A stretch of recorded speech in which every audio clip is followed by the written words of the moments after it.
Yeah. You know, and Yeah. I just blew another boatload of money on not having to climb up on my roof and putting gutter covers on. So Yeah, we don't have gutters. We're getting ready to put a roof and gutters on our house. okay, so you know the deal. Yeah. I think Earl's the only smart one. You think so? Well, for crying out loud, what does he worry about? Earl, what's the biggest thing you had to worry about today?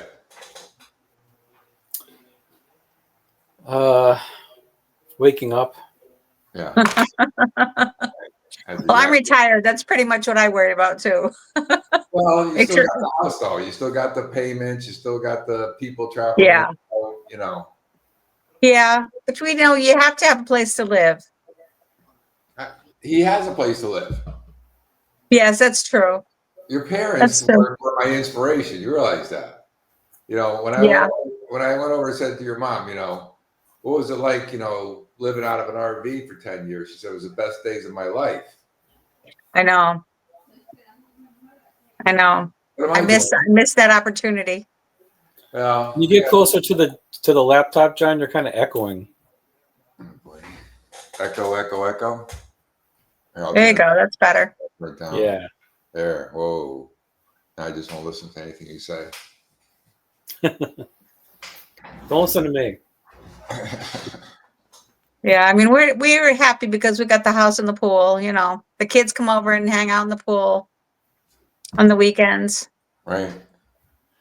The grandkids. But again, the insurance is higher because you got the damn pool. Probably. Yeah. Probably, but you know, it's all within our means. So yeah, good for you.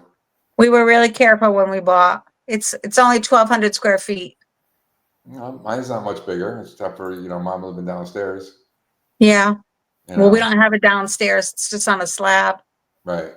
It's a ranch. You know. Typical ranch. Yeah, it is. Garage.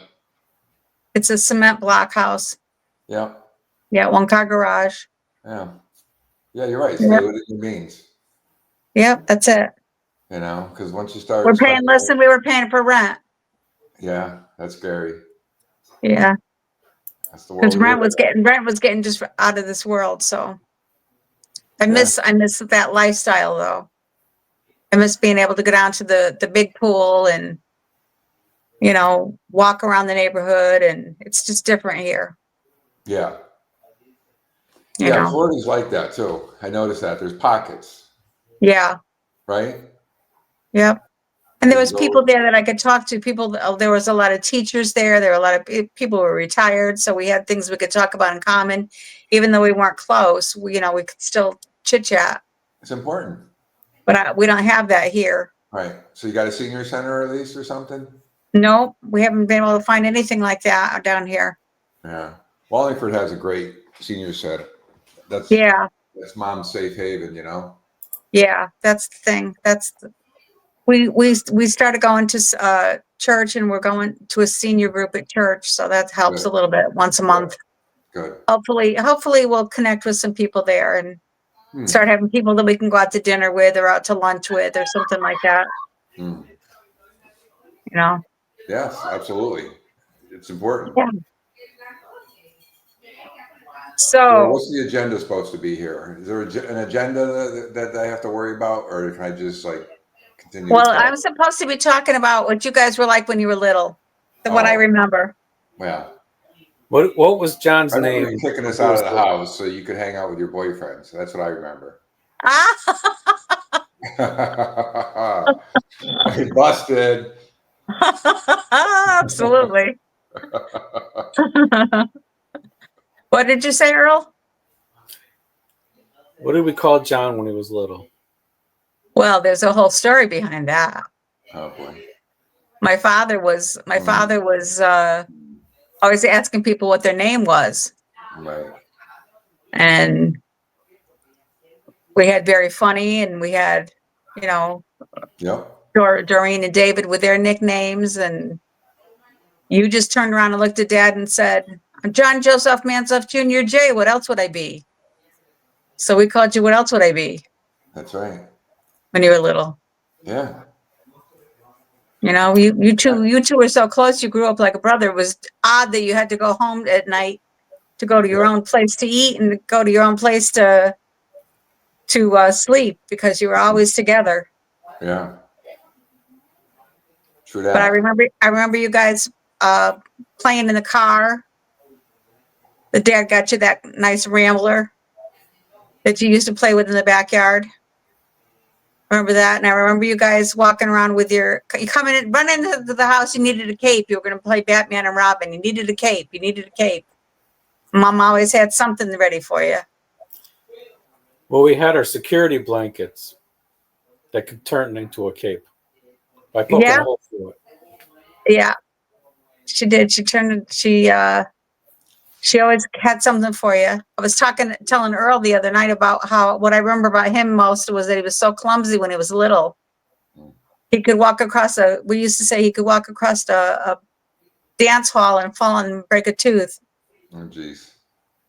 And he, were you there when he got the ants, when he got into the ant hill?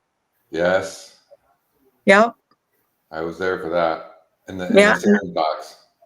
And I remember Mom, had to put him in the sink and she tried to spray the ants off and she ended up picking them off one by one. Oh my goodness. He was not happy. No. No. So, I was at war with ants for a very long time after that. yeah. Decades. Well, we still get them in Florida for some reason. I mean, Jesus, they're ruthless down there on our property. Oh yeah, you got to be careful where you sit. Florida's brutal. Yep. Got to be careful where you sit. Yep. You got to sit on cement someplace. Sit on your driveway. Lots of bugs. Oh yeah, there are lots of bugs down here. The one that got us last year or the year before on our campsite was sand spurs. Oh really? We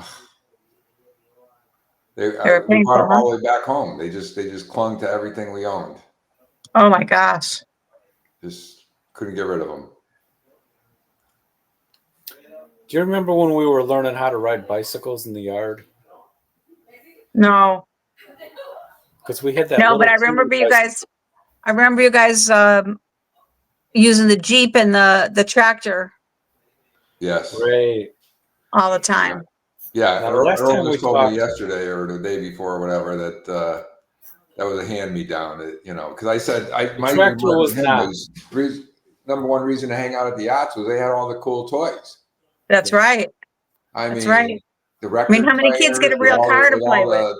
The Flintstone songs and the Atom Family songs. That Yep. record player, I could sit and listen to that all day. Oh yeah, Right? that was fun. Yellow records. Yeah, the 45s. Those were yours. I inherited those from you, right? Huh? Yeah, those are mine. But the actual tractor that you were talking about, I was wrong. That was my tractor. Okay. Yeah, that was his tractor because Vicky inherited it from him. Okay. Were you there when he got hit with the baseball bat? No. You weren't there that day? No. I was not into anything that, hanging. Billy Gore, I mean, nice kid and all that, nothing personal, but just rough around the edges, He didn't do that on purpose. I know he didn't do it No, on purpose. I know. You walked up behind it. Right. Well, I was standing right next to him. He was a catcher or something. He was acting as a catcher and went to go catch the ball and got in the way of that bat swing. I get it. So this could happen to anybody, but I remember playing down at the Bronson Avenue Park with him. Football. Yeah. I was sore for 2 weeks. Him, Jeff Spencer. There was some bigger boys than us. They were strong too. Yeah. But that didn't stop us. No, like I said, I played that one time and I paid for it dearly. And it didn't stop me for signing up for football. But when I signed up for football, I had pads and a helmet and no, we played tackle football with nothing. Nothing. Oh my goodness. Yeah, tackle, full on, run as fast as you can, and you're going to get the beat out of you. Yeah. Well, I wasn't very fast, but I could catch. So I'd go running out for the pass. I'd catch it, but it wouldn't take very long for them to catch me and knock me down. And he wasn't usually one guy. Well, usually it was Jeff because he was the fastest. Yeah. Yeah. So Bronson Avenue Park, that's where I did this, There was a lot of Yep. stuff that took place down at Bronson Avenue Park, That was the place. Was our hangout for a number of summers. I remember the Lemoynes hanging out down there, Sonny Lemoyne and all those. I stayed away from all them. That was more Ginny's age. Well, Sue was our age. Yeah, well, yeah. And then Hope was a little older. Right. There was a lot of sisters. I didn't really know Sonny. And then you hung out with that other kid there, the kid who could whistle. That's what I kind of picked up on, the whole whistling thing. He'd do the... Somebody taught me how to whistle like that, and I can still do it, but who was it? I don't remember who it was. It was that blonde-haired kid with the blue eyes, the tall one. You hung out with him for a while. Drawing a blank. Oh my gosh, this is the problem. Yeah. Yeah, when he asked me to talk about you guys when you were little, I was like, oh my gosh, that was so long ago. Right. Right? Yeah. We're talking about... Well, you can remember better than us. I remember, Jenny, and calling you out a little bit here, but I remember your dad being pissed off about your jeans and the red patch on your jeans. Oh, yes. He was so upset with my patching my jeans. I thought he was going to lynch your ass. Yep. Oh, boy. That did not go over well. No, it did not. We have a picture of that, too. You do? We do. Oh, yeah. I was hanging something up on the Christmas tree, and somebody took a picture of my behind. Okay. Yeah. All right. Yeah, he did not. He was not happy about that. No, he wasn't.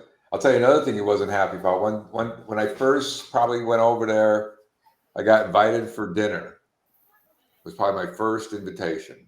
And I sat down right here, and to my left at the head of the table is your dad. Oh, lucky you. Lucky me. I'm the guest of honor here. Right. And all of a sudden I hear, Jay, if you kick me one more time, I'm going to kick you back. Oh, yeah. He was famous for that. He was very famous for that. Yeah. He did that with Earl, with Matthew, too. Okay. Because my feet never touched the ground. I'm only 5 years old, right? Well, that's the thing. Yeah, you're swinging your feet because you can't do anything with them. I know. Right, you're a kid. You're 5. When they go to draw my blood now, you're not allowed to be 5. Not when you're sitting next to me. No. Right? When they go to draw my blood now, my feet don't hit the floor because the chair's too high. Right. So I cross my ankles, and they're always telling me, uncross your ankles. And I said, listen, my mother spent 20 years telling me to cross my legs, and now you're telling me to uncross my legs. This is not going to happen. Right. Good point. Good point. I heard Mom in my head all my life until of course probably I was in my 30s, and finally it went away. But I can remember when I was especially teen through my 20s, whenever anything would happen, I would hear her in the back of my head. I heard Dad. Yeah. Yeah. Yep. I remember that foster kid that I think his name was Nick. The one with the helmet? He would swear every other word that came out of his mouth. He was like 7 years old. He obviously came from a very, bad situation. Uh-huh. And I remember your dad that didn't work. Right. That did not work. Not in his house. Well, he didn't last long. No, he was just a short term. Yeah, exactly. And then this other kid,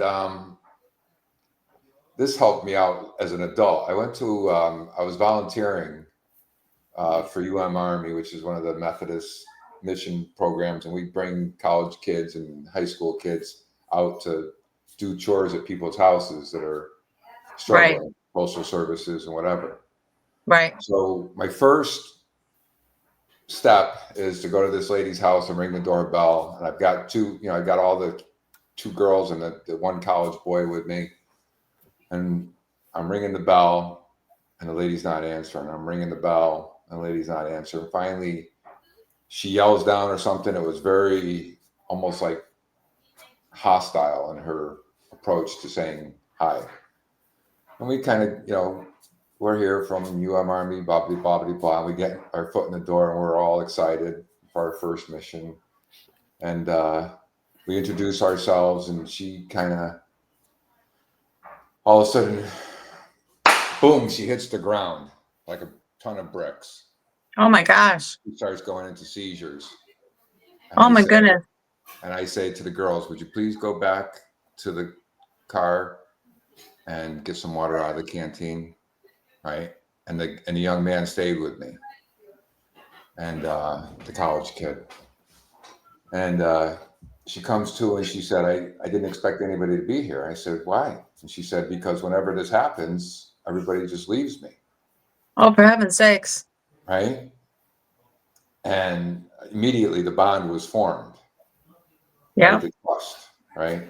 And I credit a lot of that too, because of the fact that, again, you guys had foster kids and one of the kids had epileptic seizures. Yeah, that was Nick. Right. So I was totally familiar with what to do. Sure.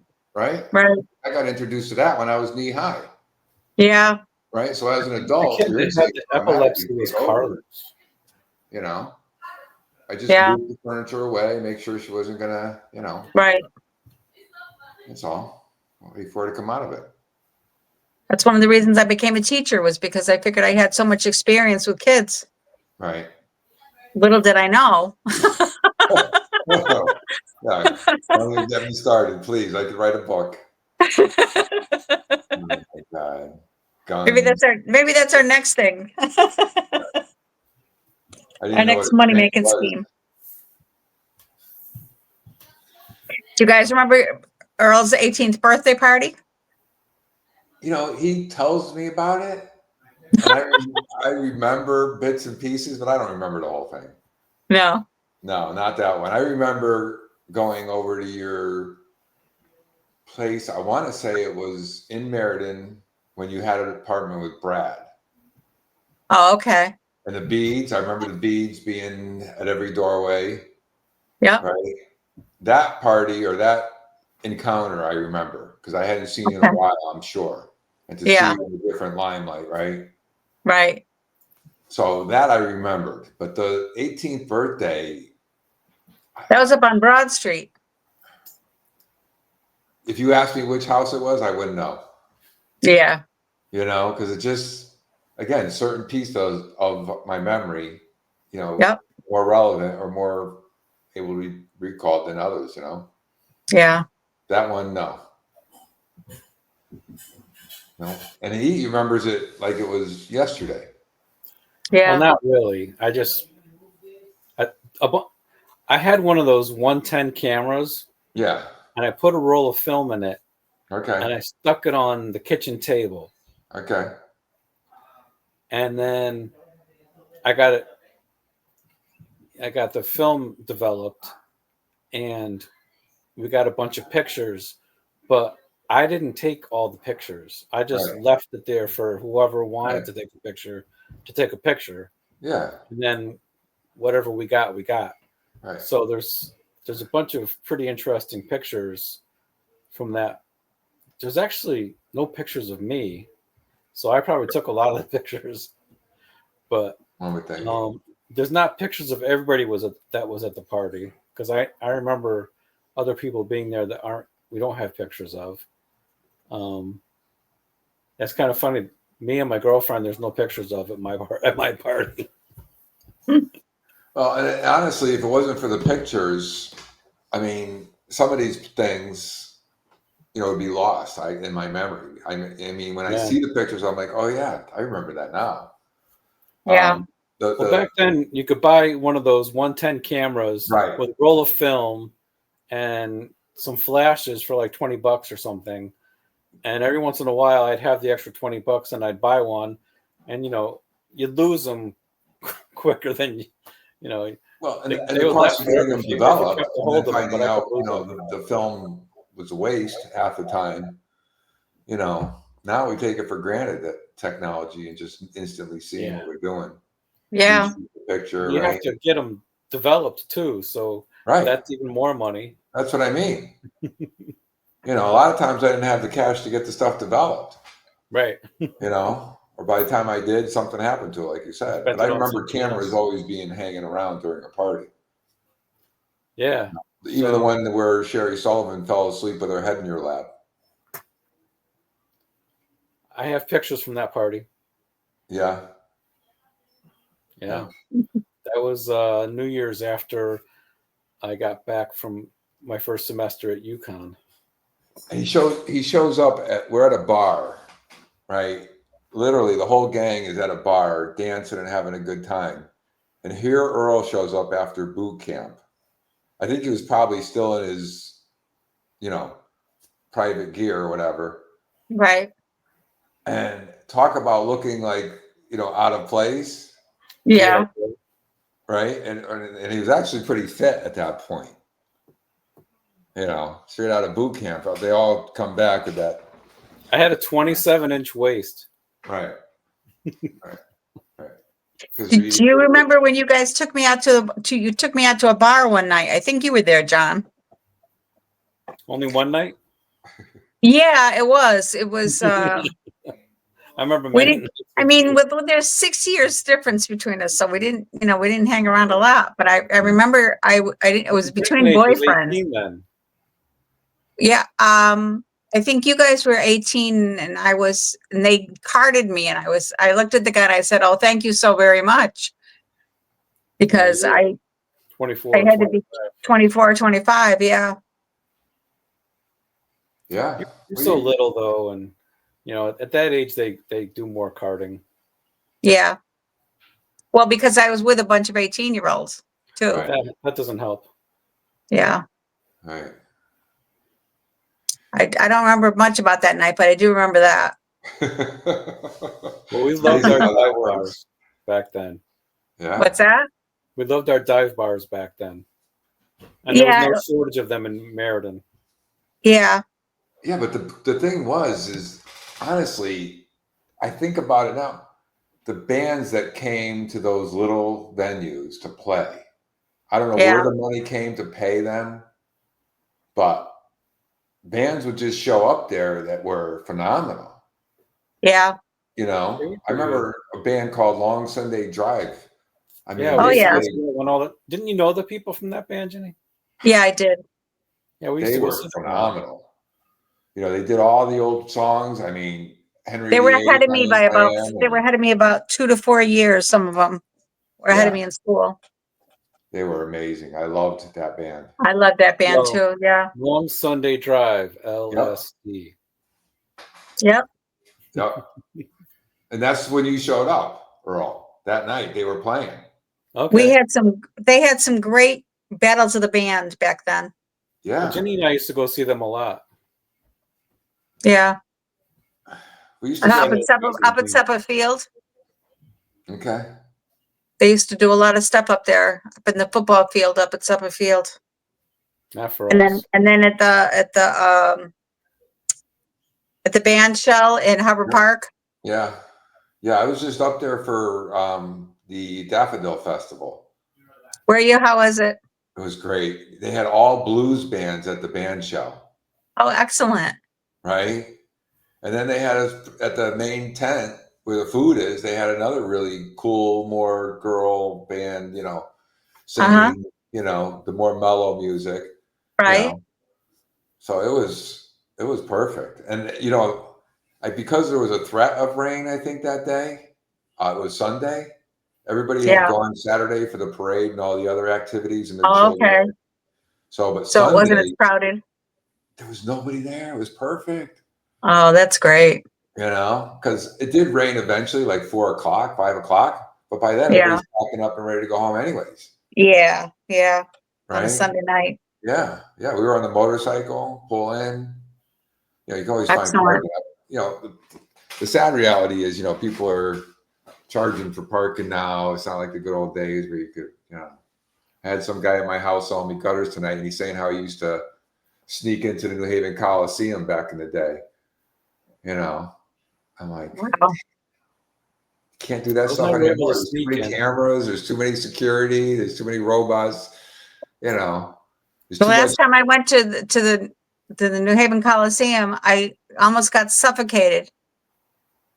I'm so short that all the people in front of me were so tall, and I had to turn my head up so that I could breathe because my face was being pushed into they were pushing from behind, trying to get in the door. And they pushed me right into this sky, and I couldn't breathe, and I had to turn my head and try to get my nose up so I could get some air.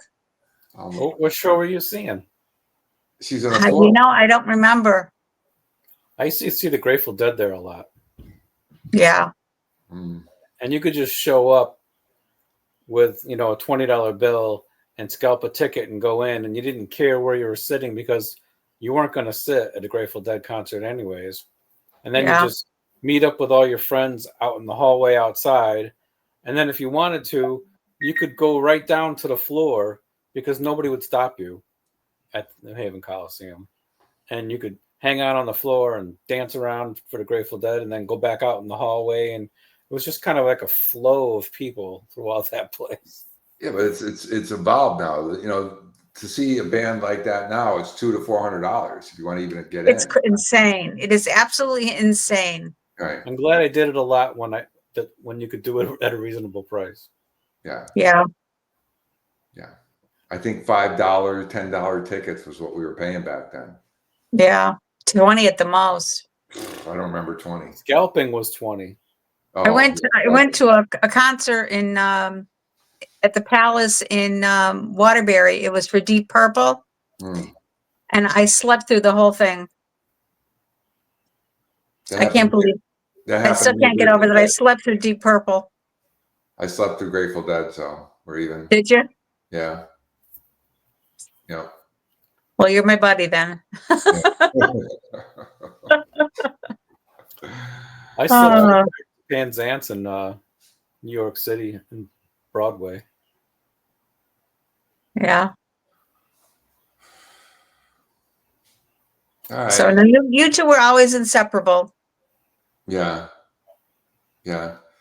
Well, we had our moments, that's for sure. And there was times, when I moved out of the neighborhood, and then, Mom we were bouncing around from one apartment to the next apartment, my entire childhood. So, yeah. If I was at a location for more than a year, it was a miracle. Yeah. You were on New Hanover Avenue for a couple of years, right? Yeah, with all my mini bikes. And you were Wood Street. You were there for a couple of years. Yeah, I was delivering newspapers. Yep. And then when you went to what was that? Not Grove Street. Goodwill.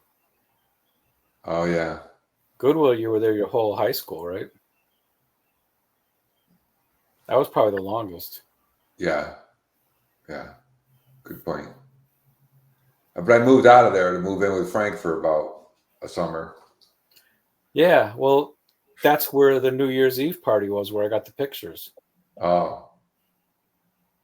No. That was Crown Street. Yeah, Crown Street. Okay. Well, Frank was your roommate on Crown Street. Yes. Right? Yes. Yeah, you guys had another place before that, though, right? Gulf Street. That's because I was in basic training when you did that, so I wasn't around. Okay. But I think by the time I got back, you guys had moved to Crown Street. And Maury's Cafe was another hot spot. Well, it's because you lived right behind it. Right. I could walk and get drunk and still make it home. Yeah. You could walk because it was literally right next door to you. Yes. So, and they always had live bands. Yep. We loved our dive bars with live bands. Cheap drinks. What's not to love? Hey, we grew up in Meriden. Yep. That is the beauty of Meriden. But you know, What we had. yeah, I mean, and I do remember like the Lawrences being across the street. I remember Sandy, Mart. What was the Puerto Rican family there? What was the girl's name there? Margaret, Margie. Margie. We're going Margie. I don't remember her last name. But you're talking about the Gowing, Sandy Gowing. Yeah, they lived next They were to in the that Lawrences. Victorian house next to the She had a Lawrences. pet skunk. Could be. I don't recall that, but could be. Earl, how could you forget a pet skunk, for God's sakes? I think I do remember that. They de-skunked it somehow. Yes, correct. Bingo. But it still smelled kind of funny. Yes. Not anything I would have in my house, but they were No. perfectly That was a whole house full of girls, too. That was weird. Yeah, Madonna was my age. Okay. We went to school together. They were bigger girls, right? Sandy was happy. Did you guys know the Colazos? Where were they? Ralph Colazo was in a band. I'm trying to think of the name of the band. His cousin John hung himself accidentally practicing a stunt for their band. No, but I remember. Who was it? Wasn't he trying to be like Alice Cooper? Wasn't that Alice Cooper thing? I think so. They were where he hung himself. Yeah. Yeah. He was trying to do an Alice Cooper thing. Yeah. I was friendly with them. I remember Arthur driving into a parked car. Oh, wow. And broke his arm. Was he driving a car? No, he was driving a bicycle down the hill. Oh, I did that on the street. I don't know the name of the street right across from the living room. Yeah. That's on your side of the street. Oh, Birch Street. Birch. I was driving down the street and I turned around and talked to somebody behind me and I drove right into a car. That's what happened to Arthur. Yeah. Except he was rolling down the hill on Lanowette Street. Wow. That's why he broke his arm. Right. Well, when I broke my arm, I was going down down Flower Street to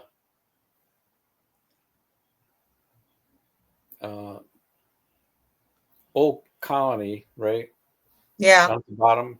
And I took a left and I was on my 10 speed and I'm 11 years old and I just got this 10 speed and I go flying down the hill. I got the green light, so I went flying around the corner and I was going to your old house where the Jimmy and Cheryl, right? Yeah. And I wanted to make it up the hill because I had that great, flow going down the hill, and then their driveway was up the hill. Correct. But next to their driveway, for some reason, they had this telephone pole laying down, right? Oh, no. It's kind of like I don't know what it was there for, but it separated the 2 yards, I guess. And when I came around the corner, I didn't quite make the corner and I hit that pole and fell over. And my wrist was really sore. And it turned out that I had broken it and I ended up with a cast. And it was just a hairline fracture. And they gave me a cast like all the way up and locked it in for 6 weeks. I couldn't bend my elbow. And a friend of mine had broken his wrist all the way through, and his cast only came up to shy of his elbow. I'm like, why did that guy put such a huge cast on me for 6 weeks for that little teeny hairline fracture? Because he could charge you more. I don't know. He was having a good time with that. I remember Earl constantly getting into a fight with Steven. Oh, all the time. Lawrence? And then Kathy would join. Is it Kathy Lawrence? Yeah, it was Kathy. And then Kathy would jump on, and then Eddie would jump on, and then Michael would jump on. All right. Yeah. And that's when I would just say, all right, this isn't even worth it. Right. Yeah, they were a very tight family. Yes. Yeah, they were always together. So right. Yeah. I'd probably be on top of Steven, but there'd be the three of them on top of me. Right. And I'm just like, okay, you weren't getting I guess this fight is over. There's no point in me Yeah. trying to continue this. Yeah. I don't remember, we both had mean mouths when we were young and didn't take much. Mm. I kind of got over it by the time I got to be about 12. Mm-hmm. Because for the most part, up until that point, I was the same size or bigger than everybody else. Mm. But I don't know, when I hit 12, everybody else seemed to keep growing, and I really didn't grow that much more after that. Mm. So I had to find a better way of handling things other than just fighting. Good idea. Yeah. Yeah. It was definitely a good neighborhood to grow up in, that's for sure. It was. Yeah. There's worse places. Um, We had a good yard, too. It was flat. Yeah, it was flat. We were talking about the swing that my father made with the 2 seats yep. and how we all used to play on it and pretend about all kinds of things. Right. Pretend it was a train, pretend it was an airplane. Right. Earl Well, said you guys used to climb on the top of it. Yeah, there was a platform above it, and we would go up there and like a fort because it was right next to the tree, and you could climb up the tree and then over onto the top of it. I believe you. Do you remember how many times did you guys get yelled at for jumping on the top of on the roof of that car? Dad was forever telling you guys to get off the roof of the car. You could sit inside and play. You weren't allowed to get up on top of it. And he'd no sooner to tell you, and you turn around and you'd be right up back up on the roof again, jumping around. He was afraid you were going to pop the glass out. Oh yeah. I'm sure he had valid reasons, but we liked it on top, I guess. Yeah. Right. Oh yeah. Yeah. It's all about perspective. Absolutely. So when you were little, you were Jay. Yes. And then one day, you were John. Mm-hmm. And I wanted to keep calling you Jay because I'd always called you Jay. Mm. But no, everybody else called you John. And if I called you Jay, nobody knew who I was talking about, and I had to start calling you John. Right. That's the problem. Probably when you went to school. Mm. No, I remember one day just finally saying to Mom, I'm tired of being recognized as Jay. I need to be called John. Oh, okay. And that was the turning point. Around 11, I think, somewhere in there. You should have let me know. Yeah, I know. Should have sent the memo. I know. You let your mom know, but you just didn't let anybody else know. Right. Right. Well, just because, you get to that point in life, right? Now, now my son is Jay, right? And he'll probably get sick of us too. He's been Jay a lot longer than you were. Yeah. Mm-hmm. Yeah. Because unless he wants to fill my shoes, right? Well, when you already have a John, you might as well have a Jay. Mm-hmm. Exactly. Every once in a while I get his credit scores and I go, oh boy. Let's not go there. Let's not go there. Yeah. So that's really all I got to say about those days. Yep. Me too. Earl? It's been a great night, guys. Thanks for logging on. Yeah, no, it's a pleasure. It was a pleasure. It's good to see your face. Love you guys. All right, love you guys too. Bye-bye.